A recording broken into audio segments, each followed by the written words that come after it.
গো বাবা, আজকে নিজের বিবেককে প্রশ্ন করুন বাবা, কি করলাম এই মানব জন্ম পেয়ে? দেবতার দুর্লভ জন্ম এই মানব জন্ম,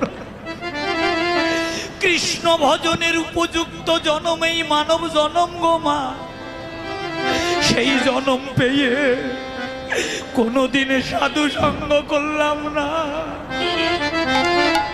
কোনোদিন ভক্ত সঙ্গ করলাম না, কোনোদিন সাধুগুরু বৈষ্ণবের চরণের তুলি অগ্নে মাগলাম।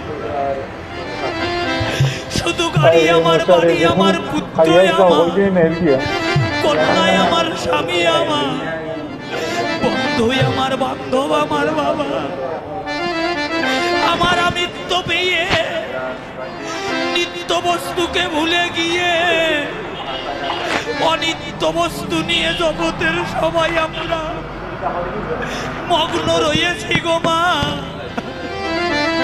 ও মা, যাদেরকে আপন ভাবছি মা, পিতা বলো, পুত্র বলো, স্বামী বলো, কন্যা বলো, বন্ধু বলো, বান্ধব বলো, এই জগতে কেউ কারো আপন নয়, কেবলমাত্র 2 দিনের মায়ার বাঁধন।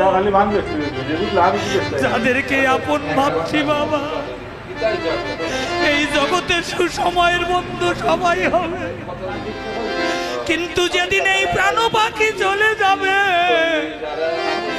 যেদিন এই সোনারঙ্গ মলিন হয়ে যাবে, প্রাণ গৌরে, সেদিন আমার সঙ্গের বান্ধব,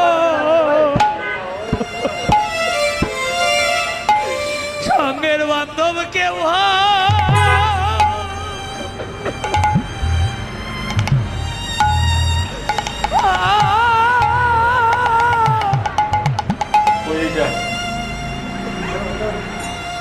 ওরে কেউ হবে না।